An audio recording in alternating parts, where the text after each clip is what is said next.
All right, hey, PRMI Mortgage, primeres.com/Alpine. So are you in the military? Are you looking for help for a VA loan? Well, if you're looking to buy or refi, or if you're just considering a reverse mortgage, you need to call our local mortgage guy that you can trust. That'd be Chris Wiley at PRMI Mortgage.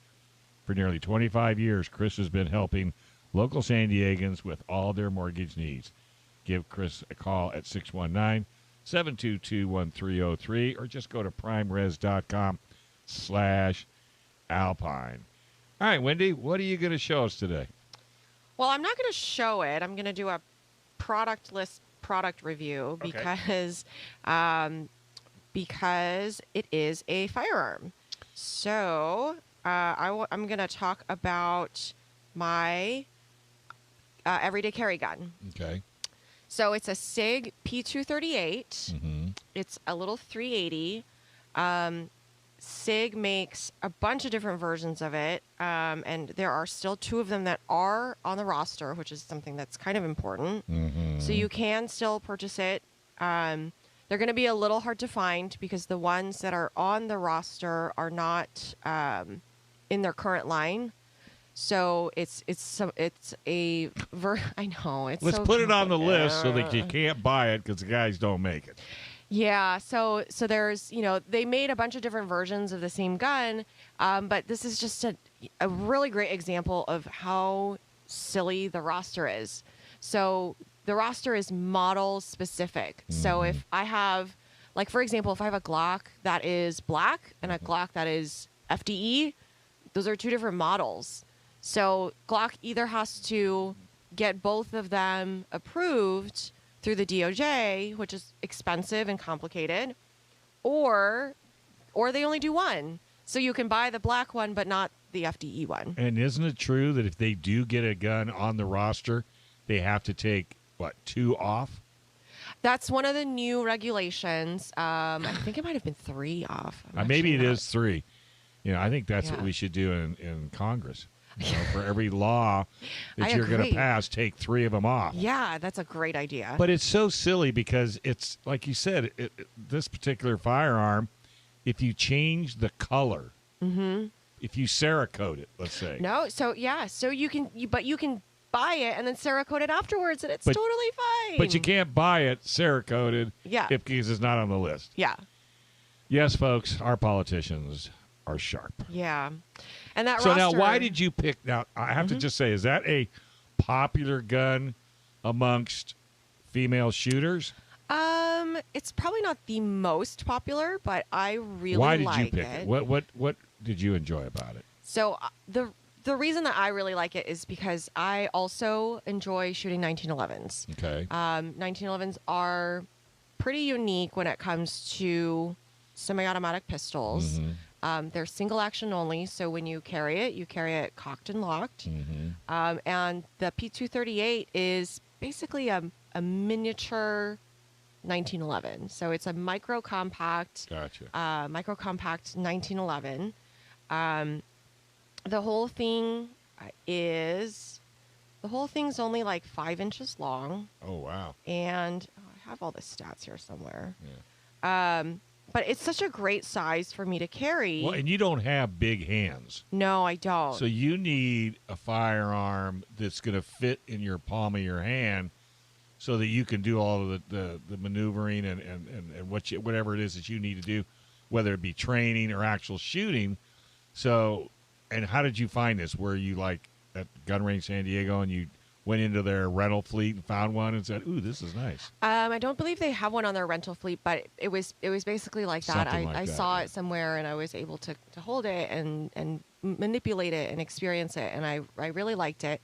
It is on the small side, so because it's a micro compact, it's actually almost too small for my hands, even though I have small hands. But that's part of the reason why I like it, because I can still carry this every single day. Yeah. And, I know that there are people out there, even with my frame, who can carry a full-size Glock 19 or Glock 17. But I just found that I wasn't able to do that. A fully loaded, Glock 17 with 18 rounds in it is heavy. pretty heavy. Yeah. So mine is so the full length is 5.5 inches, and it's only a couple pounds fully loaded. So, so it's something that I'm comfortable with, that I'm able to carry every day. That I'm not going to be like, oh, it's really heavy. I don't feel like doing it today. Or you can't get comfortable in the car. Yeah. Because there's a bulge. How is it for recoil? When you fire it. I think it's pretty good. So it's a 380, so there's a little less kick than a 9. Mm-hmm. But the other thing that I really like about this gun is that it's a full steel frame. So it's not plastic. It's very evenly weighted. Mm-hmm. So when you are shooting it, it really, I feel like it hardly kicks at all. Right, and it's durable because it is all steel. Yes. Easy to clean. No? It's okay. It's not bad, but if anybody's ever cleaned a 1911, they know that. Well, if you have Seal 1, then you don't have to worry about it. It's the disassembly process on a 1911 that's really painful. Well, do like Mike does. Just smother it, put it under the sink, wash it off, you're golden. Yeah, I'm not convinced that that's the best way. I'm not either.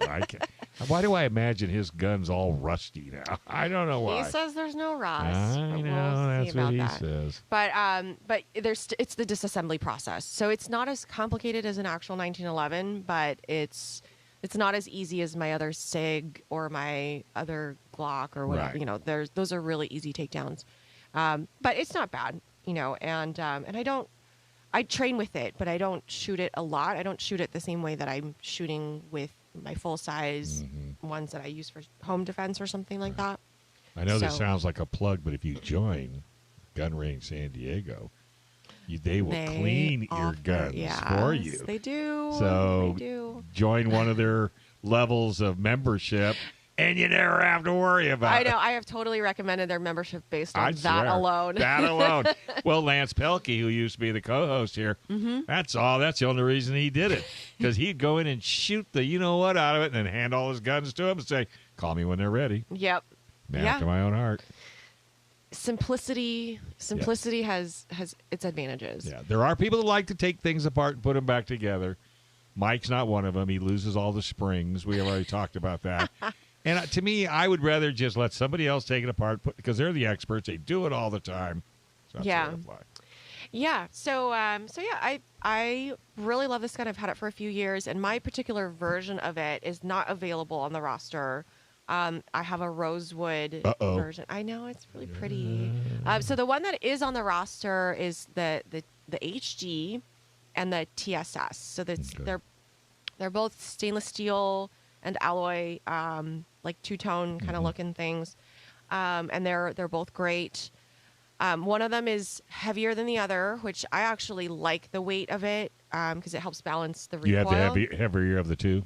Yeah, so my version is all alloy, and then it's got these beautiful rosewood grips, which I really like. I bet that sounds pretty. And mine came with tritium night sights, so they glow in the dark. So highly recommend if your carry gun doesn't have tritium or any sort of night sight system. You need it. Yeah, you can. It's a super easy upgrade. So I definitely recommend that. So what are we looking at price-wise? Say from the very, very basic, and I know accessorizing, or as you call it, hot rodding.